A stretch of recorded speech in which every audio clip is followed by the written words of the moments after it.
For decades, patients were told their sadness was caused by a chemical imbalance, and a pill could fix it. Depression may be related to an imbalance of natural chemicals between nerve cells in the brain.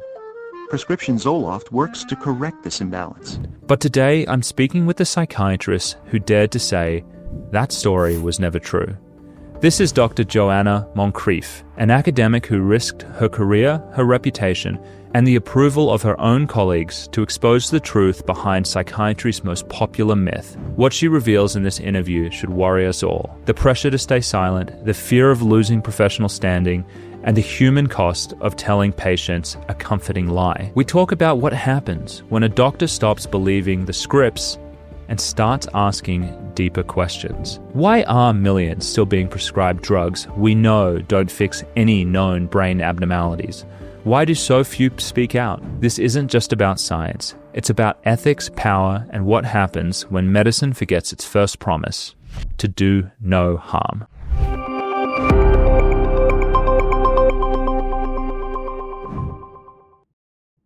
Dr. Joanna Moncrief, thank you so much for agreeing to come on and speak with our audience. It's a pleasure, Joseph. Lovely to talk to you. So to jump right into this, you've recently come out with a book, a great book, Chemically Imbalanced here, and it made a lot of waves in the media. And it was talking about how essentially the serotonin theory of depression really didn't hold water. And I guess my question to you about this would be, if this chemical imbalance theory of depression has been, discredited, or that it doesn't hold any weight, why are medications still prescribed to millions of people each year as if they correct a brain defect? Great question. And it's a particularly good question because the medical profession, at least the sort of academic part of it, have known for a long time that there's no evidence or no compelling evidence of a serotonin abnormality or of any other chemical abnormality in people with depression, and therefore that antidepressants can't be correcting said abnormality. And so why do they keep on prescribing them? And they would say it's because they work. I would say it's because it's because the use of drugs like antidepressants satisfies various interests. Obviously, one of the interests it satisfies is that of the pharmaceutical industry to make money, to make profit. But it also satisfies the interests, or maybe I should say the needs, of the psychiatric profession to feel like they are real medical doctors and have a real medical treatment, a sophisticated, targeted treatment to offer for one of the common problems that they are faced with. And then, of course, people, the public in general, are often attracted by the idea that there might be a simple chemical solution for the feelings of distress and discomfort that they're going through. So it has some sort of popular appeal as well. Although on that note, I should say that actually in the past, people used to be cautious about using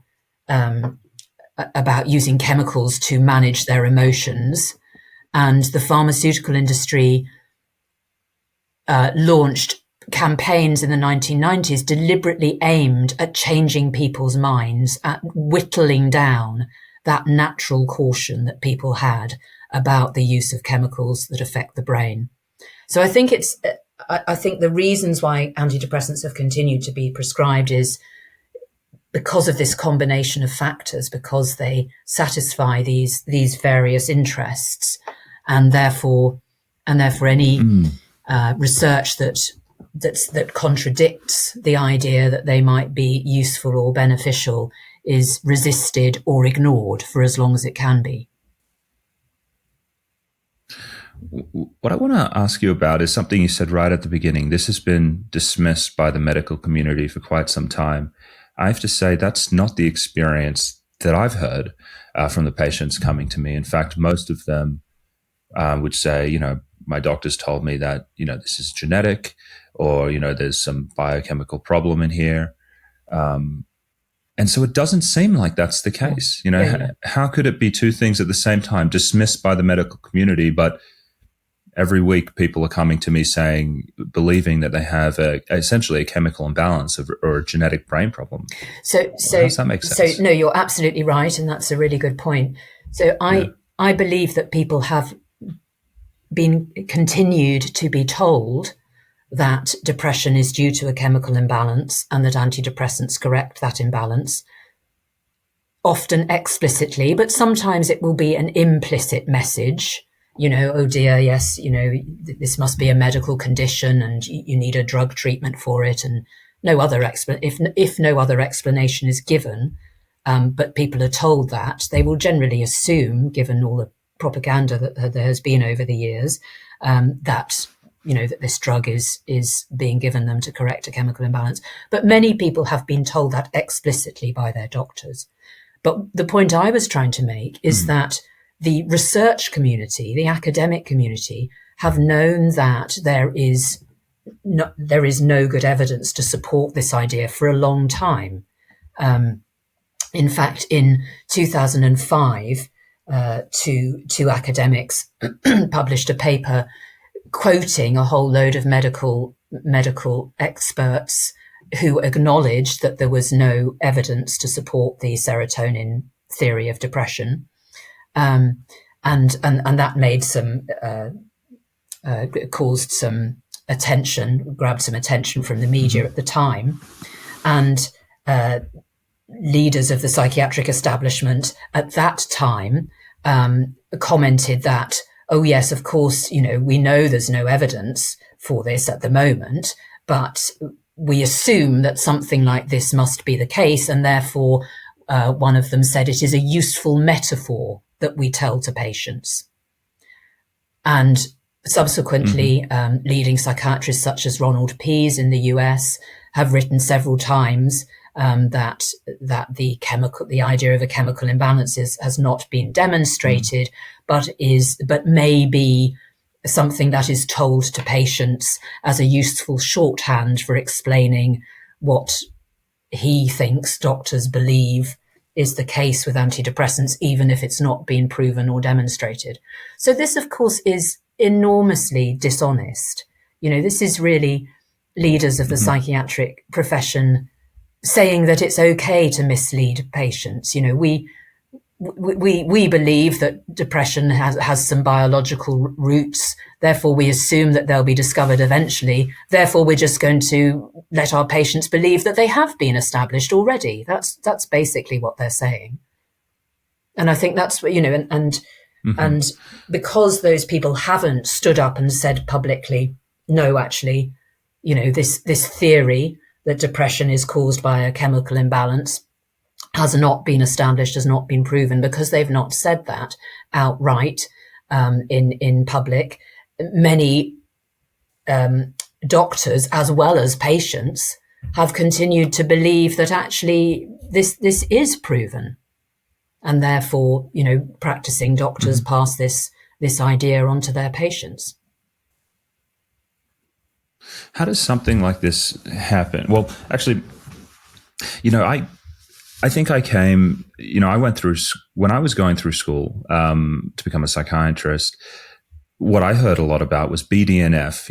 There's no chemical imbalance, but maybe there's something about these antidepressants that are fixing BDNF. It's brain-derived neurotrophic factor or some other biological agent, or we've identified circuits in the brain that are, maybe involved in depression. Are you saying that there's no, just to put aside the serotonin thing, that there is no other targets there, that have been shown to be abnormal in people who have depression, whether it's brain circuits or other chemicals like BDNF?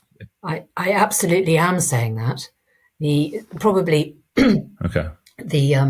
There are many theories about possible biological factors that might give rise to depression. such as a serotonin imbalance or a deficiency of some other brain chemical like noradrenaline, but also, as you say, something to do with BDNF or neural circuitry. There are hormonal hypotheses. There are all sorts of different theories or hypotheses. And the reason that looking at the serotonin theory was important is because that's one of the theories that has been most thoroughly researched. And we didn't find consistent evidence of a link between serotonin imbalance and depression. None of these other theories have been established either. There may be one or two positive studies. There are often also one or two negative studies. There is no other theory no other biological factor has been definitively linked with depression. And I think I think what you were saying illustrates a really important point that the psychiatric establishment seems to be obsessed by this idea of that antidepressants and other drugs of this sort must target some underlying biological abnormality. They just must do that. And therefore, there's this endless quest to look for something that might be the target of their effects. And because they're so focused on this completely mistaken presumption and completely unevidenced presumption, they are ignoring the fact that these are drugs that change our normal brain chemistry, that change the normal state of the brain. And I know you've discussed my drug and disease-centered models of drug action in previous podcasts, but I think this just really nicely illustrates that because the psychiatric establishment is so wedded to the disease-centered model of drug action, that's all it can think of. All it can think of is trying to find the biological substrates of depression.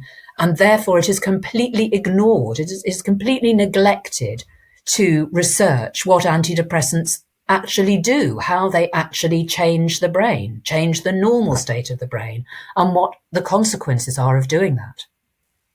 So just to recap, for new listeners here, what Joanna's talking about is there's two different lenses that you could look at at how psychiatric drugs work. One is that they work on some underlying biological deficit, and they're fixing something, and then the downstream effects of that result in improved mood or symptoms. And the other side is a drug-centered model where they mask symptoms that people are experiencing, and that's how they deliver their therapeutic effect, with the distinction being, one is getting at a root cause, presumably underlying problems, and the other one is essentially masking symptoms. And she's talked a lot about, the best lens to view these medications through, the most accurate and correct, is a drug-centered model. And so, and just to add to that, maybe Joseph, can I just add to that? So I think it's important to say that, so that the drug-centered model, as you say, is this idea that drugs may occasionally, because sometimes I don't even think they do that, but may occasionally mask symptoms because of the mental alterations they produce, and but the important thing to recognize is they produce these mental alterations in anyone who takes them, because of the way that they alter the normal state of the brain. So it's just like having a drink of alcohol. Alcohol changes our normal mental states, and those changes can occasionally can be superimposed onto our underlying feelings, so that if we're very unhappy and go out and get drunk, we may temporarily forget our unhappiness. And we have a phrase in English, called drowning our sorrows, to express that situation. So I'm not saying that all psychiatric drugs are exactly of the same sort as alcohol. Obviously, they're they consist of lots of different sort of chemical compounds which have different sorts of effects on the brain, and therefore they produce different sorts of mental alterations. But many of them will dampen down and numb emotions to one degree or another, and therefore will often, as you say, mask people's underlying feelings of distress. So coming back to what you said before, you said the psychiatric establishment is obsessed with finding these underlying biological imbalances. Why though? Why not just take on a drug-centered model and just say, yes, we're using these drugs, to cover these symptoms or mask these symptoms. Why are they so obsessed with just looking at it through one lens? Yeah, so another good question, because when I go and talk to groups of psychiatrists, I try to say to them, look, this is a perfectly respectable way of looking at what the drugs that we prescribe are doing. And it doesn't mean that you should never use them. I believe there are situations where some psychiatric drugs can be very useful. And it actually requires us to know more about the drugs we use than we currently know. It requires us to understand exactly what sort of alterations they produce in the brain and the rest of the body, and how those impact on people. And I don't think at the moment we have very good information about that. I don't think we're very knowledgeable about that at all, certainly not as knowledgeable as we should be. So I think we could work in that way. Why is there resistance to it? I think it's this idea of doctors, of psychiatrists wanting to compete with what they perceive as being sexier medical specialties, where people have proper targeted treatments and, even cures, although there are many treatments in medicine that target underlying symptom mechanisms, but are not necessarily cures. But I think that's what it comes down to. I think it's particular biologically inclined academic psychiatrists who are trying to compete with sexier medical specialties, and wanting to present themselves as feeling that this sort of, that if they could find a biological basis to depression and could prove that that's how antidepressants were working, that would give them more credibility as doctors. As I say, I talk to lots of practicing psychiatrists. Some of them feel a bit threatened by this way of thinking, and prefer, for them it's just sort of simpler to feel that they're diagnosing an illness and then they have a treatment to offer. I suppose that's part of it, that if you use the drug-centered model, we're not really treating illness then. What we're doing is we're using mind-altering chemicals to alter people's mental states and behavior. And that's a bit of a different sort of activity from treating a disease, treating an underlying disease. As I say, I think psychiatric drugs can be useful, and I think it is a useful and necessary thing to do in some situations, but it's something you need to do very carefully. And not only do you need to have all that medical, and pharmacological knowledge, you need to have a good ethical grounding to be thinking about using drugs in that way, to be using them to modify feelings and behavior. And I think there are some doctors who are uncomfortable with that idea. Go into that a little bit about how, because I do think that's very interesting. I mean, because if you do take a drug-centered model of looking at it, it essentially means that someone is unhappy or someone's having symptoms. You don't know where they're coming from, and the way we're deciding to treat them as medical professionals is essentially to mask them. Share more about the ethics of that, or the moral implications of a society or a medical group that uses drugs in that way. So we're using drugs to mask feelings, and seeing as our feelings are such an essential and integral part of who we are using drugs to change people's personality. I think that's an important thing to acknowledge, because then it does start to sound a little bit of a dubious activity, which I think it is. And I think it's something we do need to think very carefully about and be very clear-sighted about. Now, people do try and change their personality in lots of different ways. Therapy, psychological therapy is about changing your personality.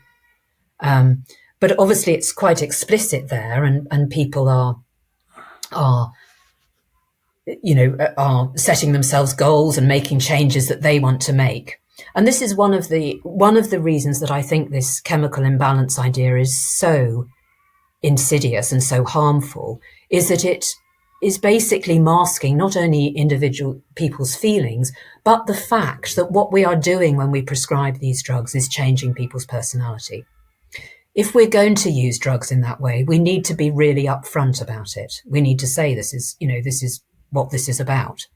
And changing your personality using chemicals is a big deal, and you need to think very carefully about whether you think that's really a useful or desirable thing to do. And also when we think about changing your personality with drugs, unlike with therapy, you're not really changing your personality to be a different sort of more functional personality. You're actually inhibiting parts of your personality. You're suppressing your feelings or cutting yourself off in some way, because drugs don't have the ability to suddenly transform us into different people. They're very crude instruments. They can numb us a bit, they can sedate us a bit, they can arouse us a bit, but they don't have the ability to make us, better people, more intelligent people, more emotionally intelligent people, or any of those sorts of things. What I think is interesting, I mean, there's a part in your book where you talk about people used to be wary, and you even said this earlier on, they used to be wary about the idea of taking drugs essentially to mask problems. And I actually still think people would be wary about that today, even though we have, probably, I think in the US, probably around 15 or 16% of people taking these meds, something around 20% of women. And to me, it makes a lot of sense that if you were suffering and you saw the symptoms of that suffering as being meaningful, signs that something was going on with you, either medically or spiritually or psychologically, you wouldn't think that the best way to solve that problem was to mask those signs, with a drug. I still think that people would find that intuitively a bad plan moving forward, especially when you think about the drugs being essentially you can get tolerance to them. And so, in a way, I wonder, in a way, I think that this chemical imbalance theory allows doctors to sidestep that, or the medical profession to sidestep that intuitive response. Absolutely. I mean, what would you say about that? Yeah, no, absolutely it does. I mean, I believe this was the explicit aim of the pharmaceutical campaigns in the early 1990s, was to overcome people's caution about using mind-altering drugs by persuading them that they had an underlying chemical imbalance. I came across this survey that was done in the early 1990s about people's attitudes to depression and antidepressants, and the majority of people thought depression was a reaction to things like divorce or unemployment or loneliness or child abuse, and felt that taking drugs to deal with depression was not helpful and just a way of numbing your feelings. And that survey was set up to inform a campaign that was meant to re-educate people, to teach people that depression was a proper medical condition, and therefore that the drugs that were prescribed for it were proper medical treatments. The campaign that was organized after that survey, the Defeat Depression campaign, didn't explicitly tell people that depression was caused by a chemical imbalance, but of course there was lots of that information circulating anyway, from the pharmaceutical industry at that time. So I completely agree with you. And I think that if you are honest and don't mislead people into believing that they have an underlying chemical imbalance, people will be naturally cautious about taking a chemical that changes the normal state of their brain, and through doing that may numb their feelings to some degree. Some people, my experience suggests that some people will still want to take drugs, whether that's because our culture has just become so saturated with this idea that there's a chemical imbalance, that our feelings are, sort of not necessarily an intrinsic part of us, but due to some brain event that can be corrected or adjusted in some way, that even when you tell them that actually it's not like that, they can't quite get past that idea. I don't know. But certainly I think that, if you set it out clearly to people, far fewer people are going to just want to be prescribed an antidepressant than is currently the case. So it makes a lot of sense to me that the pharmaceutical industry may want to do something like that to essentially boost sales and sidestep the ethical and moral implications of using drugs in that way. But we've got these academic institutions, we've got government organizations, we have essentially a whole group of doctors who are meant to see through this and have the public's best interest in mind and to speak out against these types of misrepresentations of the science. Right now, it seems to be just you and a small group of other doctors who are outspoken about this. Why haven't more independent doctors and academics and government, psychiatrists stood up and shared, well, actually, we're just, we're using these drugs to mask symptoms, because then it seems like you're on the fringe. So what's going on there? Yeah, I mean, it's totally true what you say. There are, the majority of the medical profession, medical regulatory agencies, academic journal editors, everyone is going along with this story, as well as the pharmaceutical industry, that antidepressants are beneficial, work in some sort of targeted way, even if we don't quite know what that is at the moment. And many of them will go further. They save lives. They're amazingly beneficial for some people, even though we don't have good evidence that they save lives or are even very beneficial, if at all. So why is that happening? I think, as I said earlier, it's this combination of interests, and this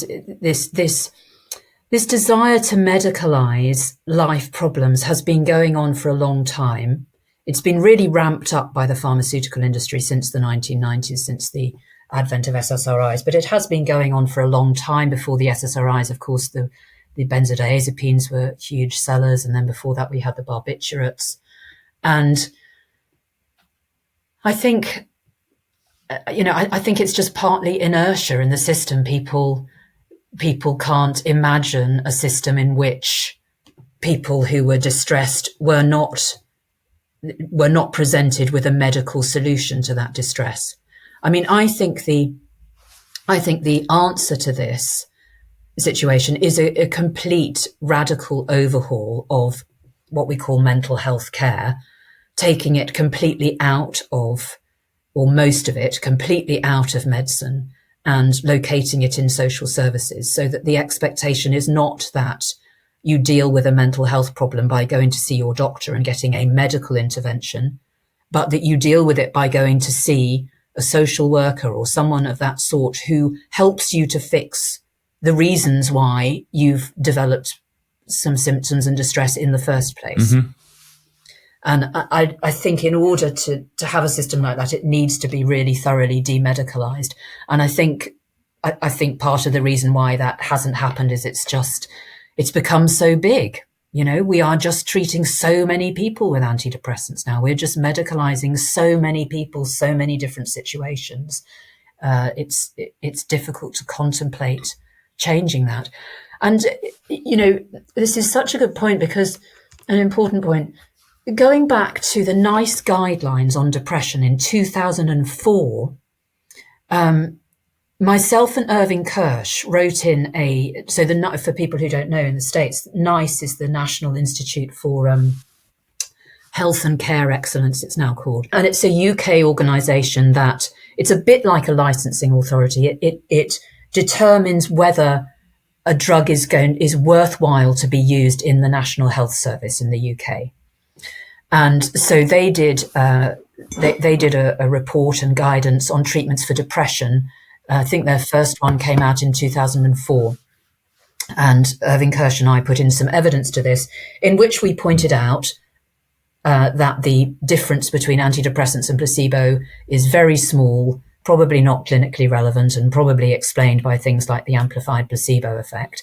And we also pointed out that NICE's own meta-analysis actually found that for the majority of people, there was no, in fact, for everyone, there was no clinically relevant difference between the antidepressants and the placebo for the very low margin of clinical relevance that they had set themselves. So it didn't even cross that margin.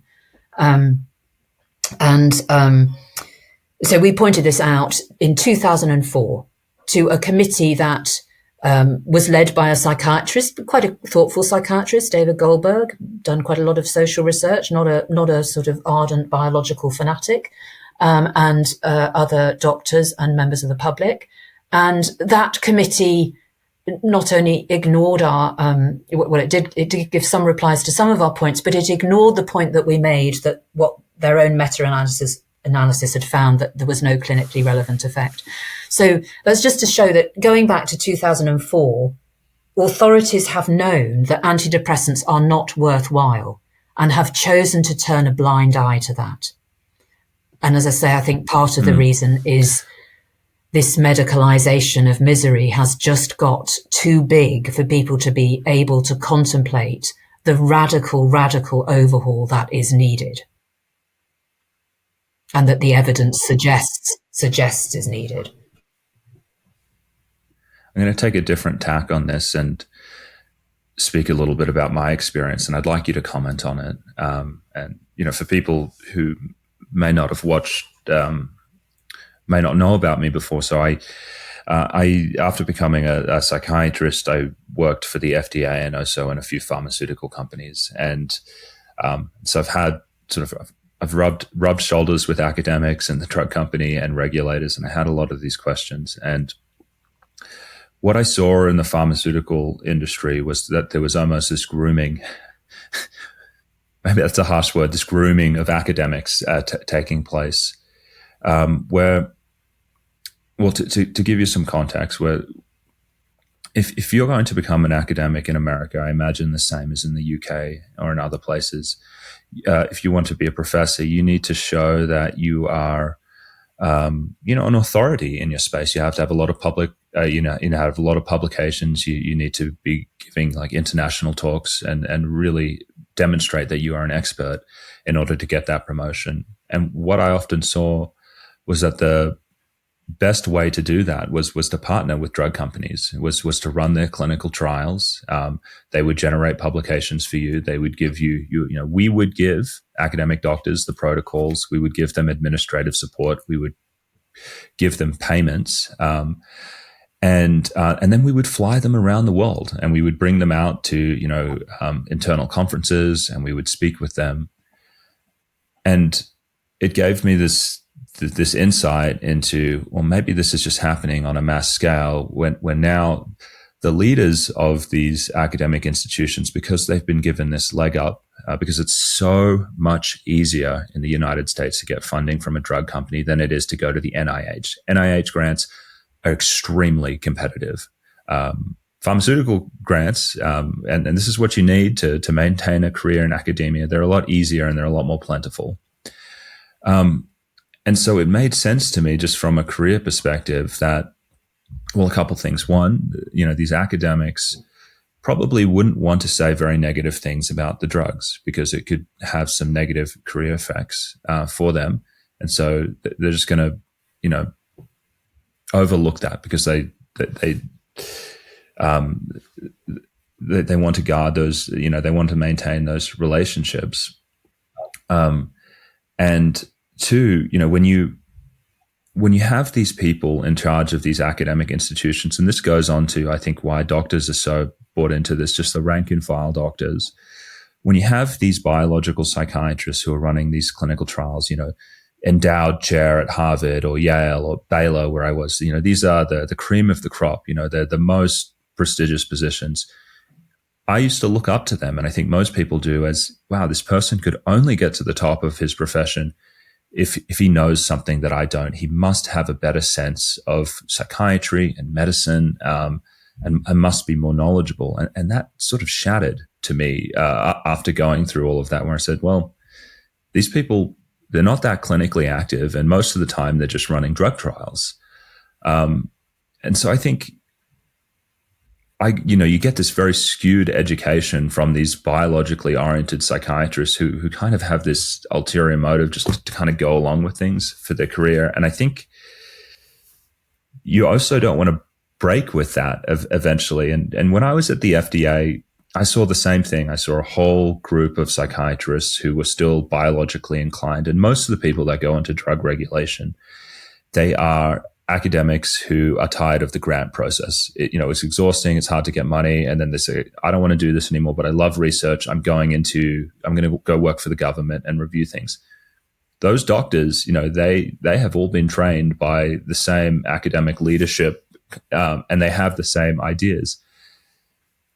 And so I started to think of it as just this, these incentives just trickling down through academic medicine. And I think that's the thing that people miss, is just how the drug company can capture medicine and an area of it just with all of these incentives. That the main way doctors are kind of influenced, it's not how I think a lot of people think, by like drug reps coming in with sandwiches to their offices, which happens in the US a lot.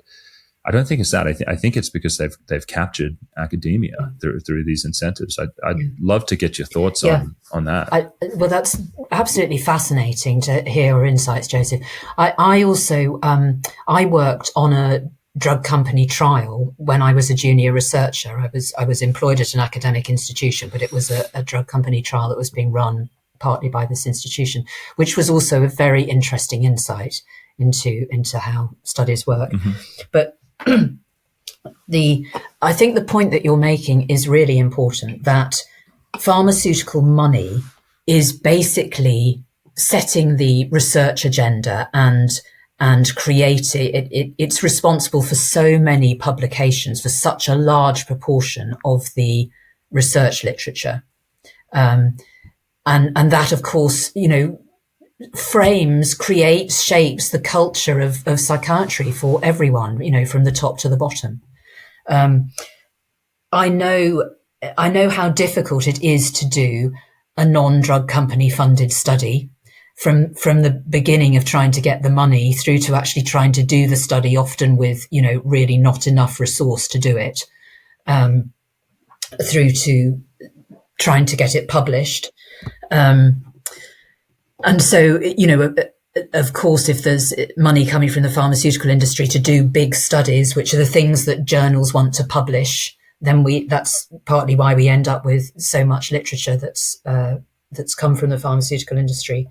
And it's increasingly, it's not just difficult to get money to do other sorts of studies. It's increasingly difficult to get anything published that is, that's at all critical of the mainstream biological agenda, because journals are often getting funding from the pharmaceutical industry as well. Everyone wants big studies with big numbers. Only the pharmaceutical industry, can really fund that sort of thing. So there are just so many factors that, as you say, lead to the domination of the literature and therefore of the culture by pharmaceutical industry funded research. And I'm going to get really cynical here for a moment. Maybe you can make me less cynical or add to it. Someone once said, I think it was, it might have been Thomas Kuhn talking about the scientific revolutions. He said something about, when there's established like ideas about science, and then something disrupts that, and then we make this sort of leap forward and we go to this different space. It doesn't happen when the idea comes out.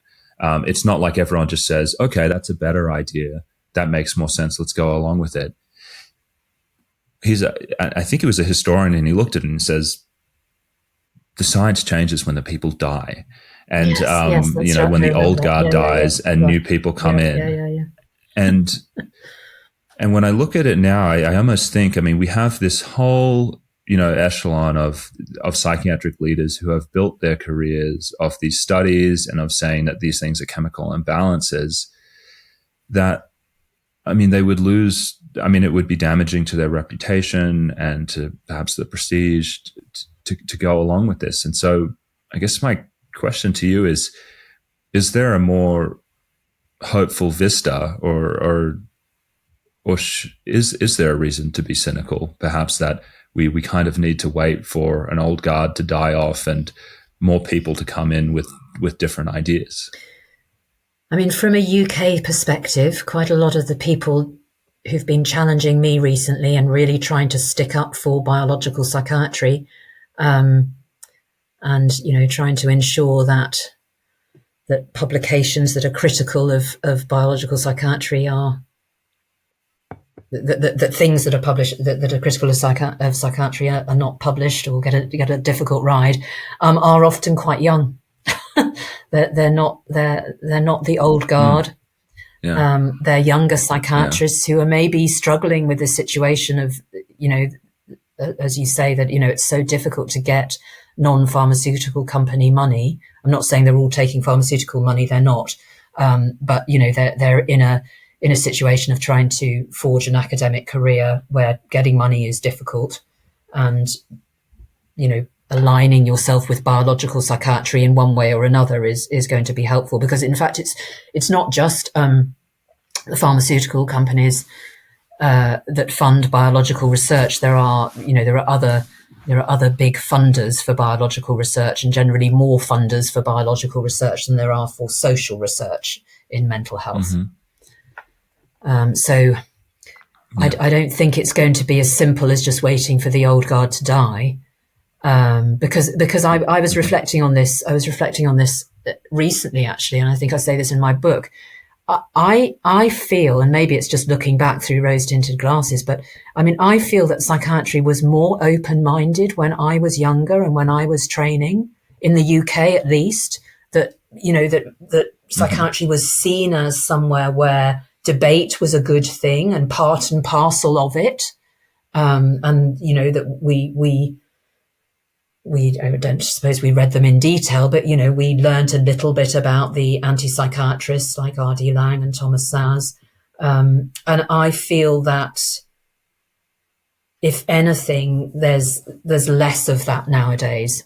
There's more of a feeling of, actually, psychiatry is biological, and if you question that, you need to be shut down. We're not engaging in that debate. You just need to be shut up. So I think probably other conditions need to change for there to be radical change, and for people with different ideas like you and I and the many other people that we know who have, different ideas about how mental health should be conducted, to be able to really influence mainstream practice. And maybe there's an opportunity in the US at the moment for that to happen. With the new administration, which of course I have differences with, but it seems to me that they may do some good things in the health arena. Yeah. Why do you think there's less? I think most people would agree it would be healthy to have a lot of discussion and differing viewpoints aired, and people to be more open to consider opposing points of view. Why do you think that's not happening anymore, and that there's more pressure to just step in line? So I think for a couple of reasons. The response I got from the psychiatric profession to the publication of the serotonin paper was so extraordinary and so extraordinarily defensive. It really revealed how strongly wedded they are to this idea that depression and by implication other mental health problems are biological conditions, and really found anything that got any publicity that was challenging that, a threat.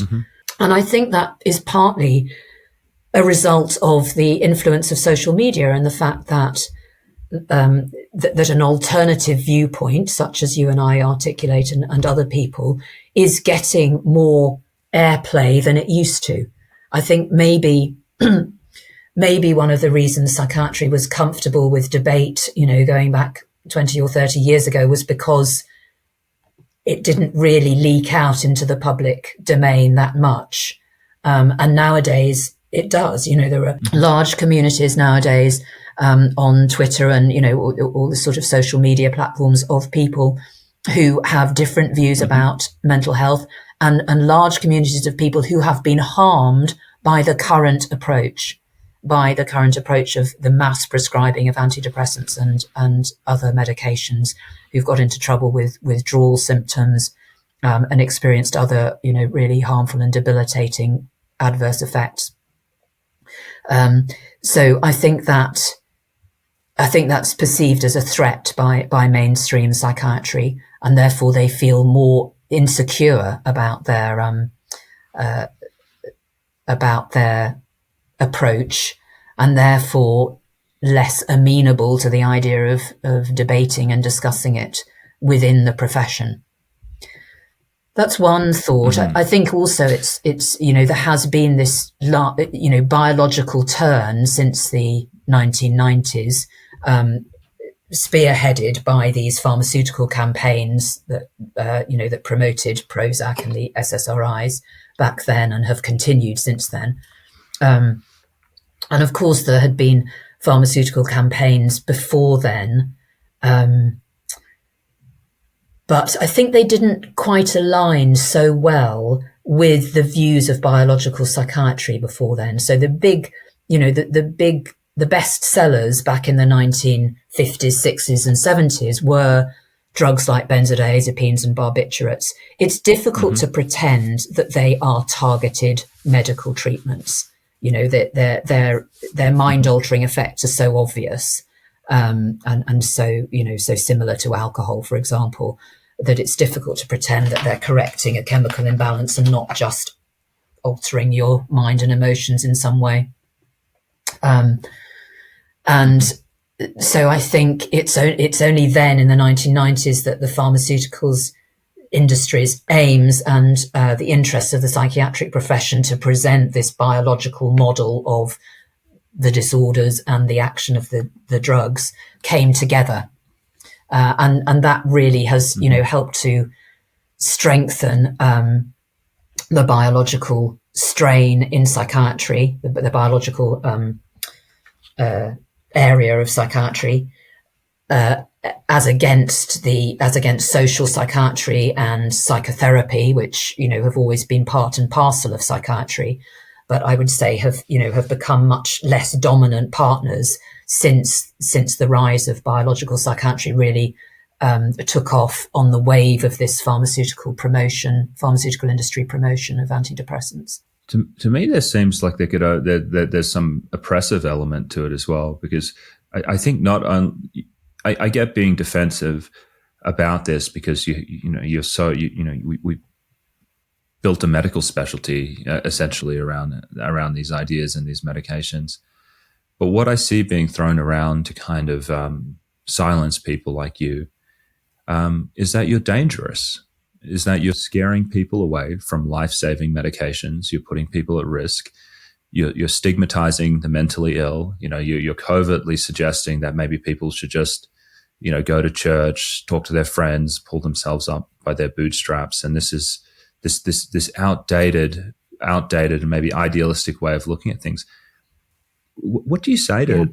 I mean, what do you think about that? How do you respond to people who say that you are dangerous and that you're causing people to commit suicide by scaring them away from drugs? So I was explicitly told after the serotonin paper came out that I should not talk to the press, that I should keep quiet, because if we told the public that this was all a lie, that depression, we don't know that depression is caused by a chemical imbalance, then people, wouldn't come forward for psychiatric treatment. Of course, the hidden assumption behind that is that psychiatric treatment must be so beneficial. And I would,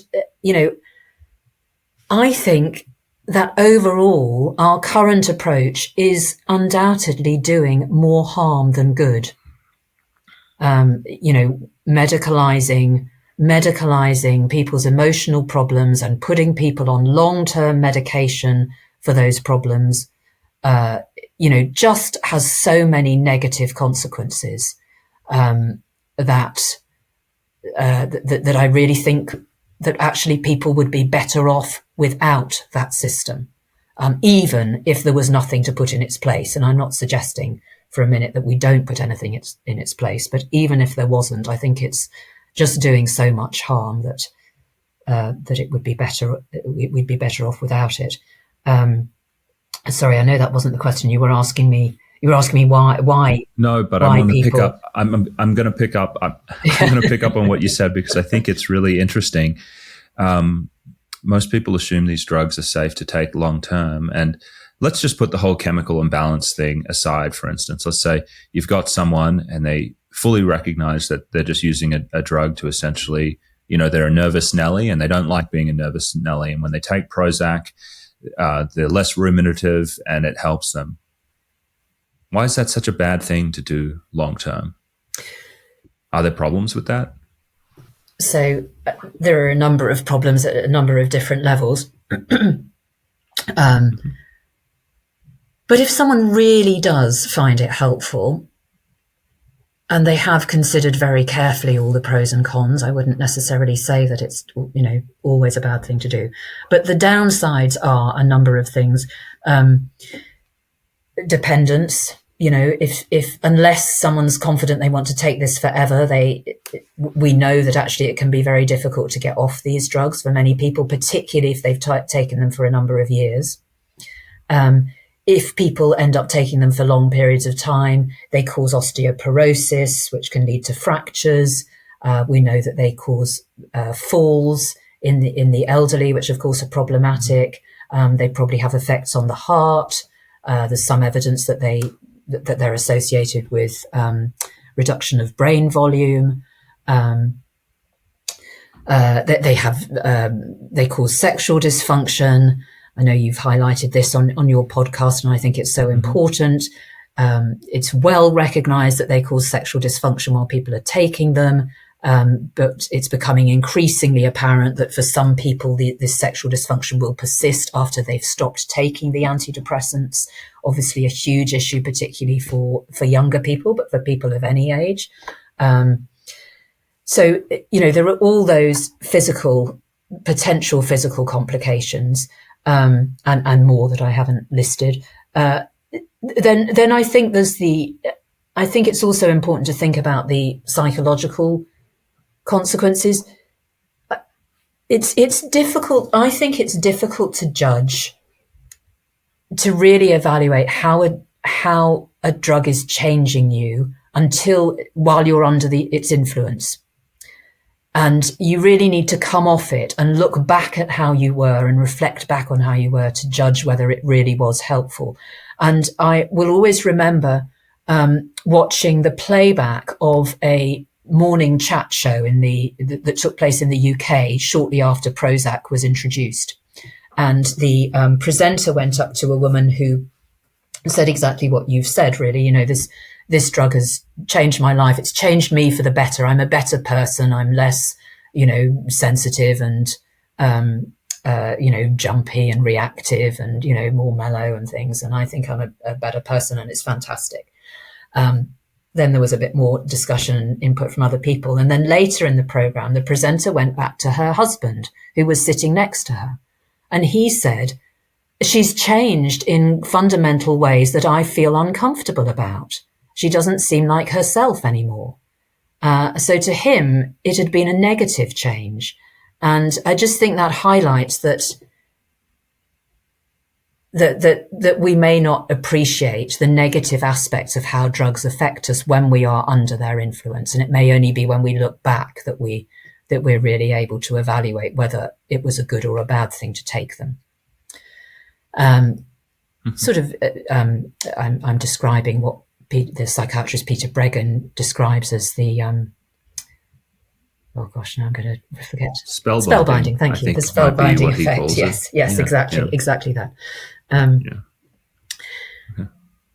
So as I say, I'm not necessarily in principle opposed to people taking that approach and saying, okay, I just feel it makes me, it's better. As long as people have thought very carefully about all the pros and cons and preferably evaluated the positive changes they thought they experienced after they've come off the drug and are able to look back at how they were and how it had changed them.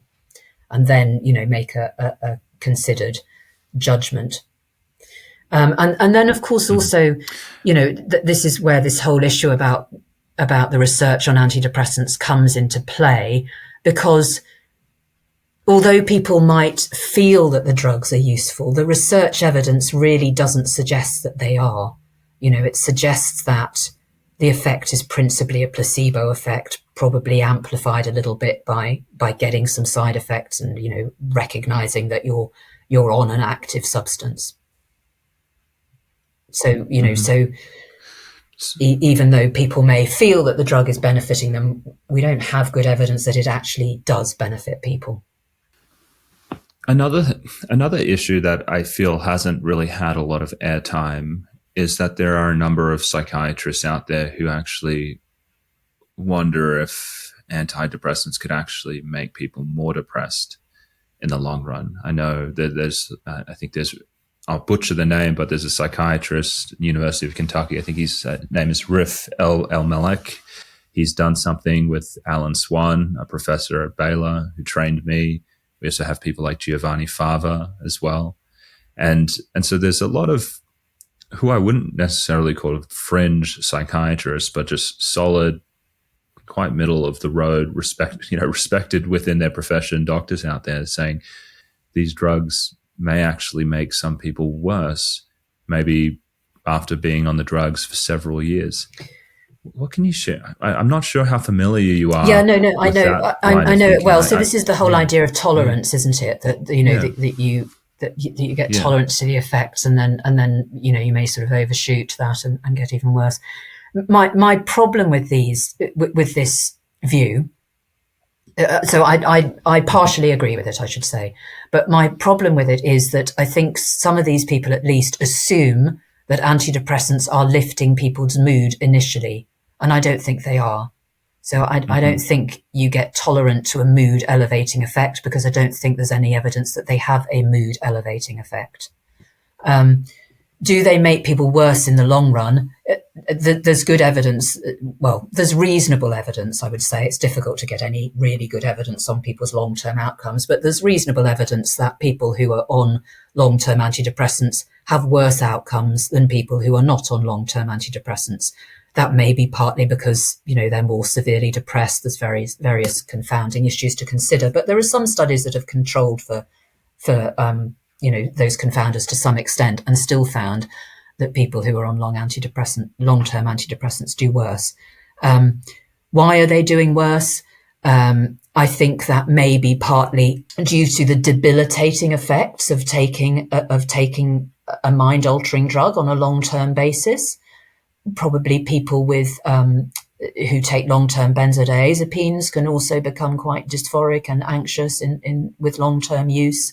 And I expect you could find that with other groups of people using long-term mind-altering drugs of various sorts. So, well, this is something that I think about, right? I mean, we know that some people who drink alcohol every day will develop Wernicke-Korsakoff. Yeah. We know that people who use high-potency cannabis, especially at a young age, not only do they go on to develop mania and psychosis, to almost look like they have bipolar and schizophrenia, they also have cognitive changes that are seen on scans. The same with methamphetamine. We know antipsychotics can cause permanent movement disorders and brain shrinkage in the long run. We know that some people on lithium can develop a condition called silent syndrome, which is irreversible cognitive damage. And so I look at these things and think, wouldn't it be the norm that some people, when exposed to a chemical, long-term may actually develop some form of brain injury or cognitive damage from them? Absolutely. Like you say, we don't flinch when we talk about that effect occurring after long-term use of recreational drugs, do we? We think it's quite understandable that someone who drinks every day is likely to have some cognitive damage, some brain damage as a consequence. And the same with methamphetamine users and all the rest. And so I completely agree with you. I think it would be surprising if there wasn't some degree, and it may be very subtle, but some degree of brain injury occurring when people take a brain-altering drug day in, day out for years on end, which is what people are doing when they take antidepressants for many years, as many, many people do, many millions of people do nowadays. So I completely agree with you. And probably one of the consequences of that, for some people at least, is a degree of dysphoria, or of, that injury will impact on people's emotions in one way or another, probably negatively so. I have a lot of people who come to me now describing things that appear fairly similar. They'll talk about, they'll be on medications for maybe 15 years, an antidepressant, and they'll say that they have very low energy and that they feel quite flat. And it's hard to feel motivated to do things. On top of that, they'll have usually moderate to high background anxiety that just is always there. And they describe some mild cognitive dysfunction. And I'm seeing a lot of people reporting these symptoms, and they say it's different than the reasons they got on the drug. Just this feeling unwell and just very flat and low energy. A lot of them end up getting diagnosed with treatment-resistant depression. Yeah, sure. And by the time they've come to me, they've been hit with, they're on antipsychotics, they've done TMS, they've been given sometimes even ECT, and oftentimes ketamine. And so I also wonder whether, we do a very poor job of talking about the long-term risks of antidepressants in causing things like treatment-resistant depression, and maybe the best thing for these people is to do a taper off these medications rather than to have more meds stacked on top of it. I mean, I'm sure it is. And, this idea of treatment-resistant depression and, throwing all these different chemicals and ECT, throwing all these different hits at the brain is just horrifying, really, when we think of it like this. The likelihood is, as you say, that they've got some degree of brain injury caused by the drugs that they've already been taking. And what do? We fill them full of more, or batter their brain with ECT or TMS. I mean, it beggars belief, really, doesn't it? And of course, like you say, people coming, with complaints of fatigue and cognitive, mild cognitive impairment and, a bit of anxiety and dysphoria are going to be diagnosed as relapsing, as having a psychiatric disorder, rather than it being recognized that they may have maybe suffering from adverse effects of long-term treatment. And again, that just illustrates our very blinkered view, doesn't it, of, that we're so focused on finding an underlying disease and finding a cure for that we haven't paid nearly enough attention to the harmful effects of the drugs that we're doling out. Well, on that very pessimistic note, I'm going to turn to some some of the final questions here, which is, and you've hinted to this, but I think it deserves a bit of time. What's the solution to the problem, the problem that we found ourselves in with psychiatry? We have a whole medical profession all over the world who maybe, I think, actually harming people, doing more harm than good. How do we get ourselves out of this mess? So, as I said, I think we need a really radical overhaul. We need we need to thoroughly demedicalize our approach, because even if you say treatment, of course, that's still medical, isn't it? Our approach to mental health problems, which probably means renaming them for a start. And we need public, as well as relocating services, getting them out of medical care. We need public campaigns to actually undo all the damage that those campaigns back in the 1990s did, trying to persuade people that they had a chemical imbalance. We need public campaigns to tell people that the chemical imbalance was a load of nonsense, not supported at all, that having negative emotions is a normal thing, that emotions are a natural reaction to life circumstances, and that the best way of managing them is to try and identify what those circumstances are and how they can be changed. So I think that is, a very radical overhaul of the current system. And, nothing short of that. But I mean, because we've gone some way towards this in the UK. We have introduced social prescribing to try and divert people, not just with mental health problems, but people with physical health problems as well, away from sort of interventionist medical treatment to social activities such as exercise and things that will be helpful. So that, to me, is a good start, but it's problematic that it's called prescribing and it's still situated in the medical system. So people still have to go and see their general practitioner to be referred to the social prescriber. So it would be better if it was, located somewhere else. And we have also started, which I know is also, obviously you're an example of it, but we've started a bit of a deprescribing movement. So there are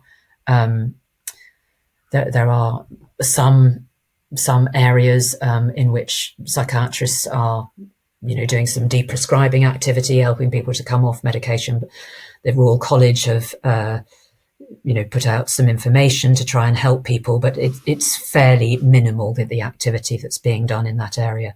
But so we need a two-pronged approach to try and stop people getting inappropriately medicalized in the first place. That means radically overhauling our mental health services and relocating them outside of medicine, at the same time as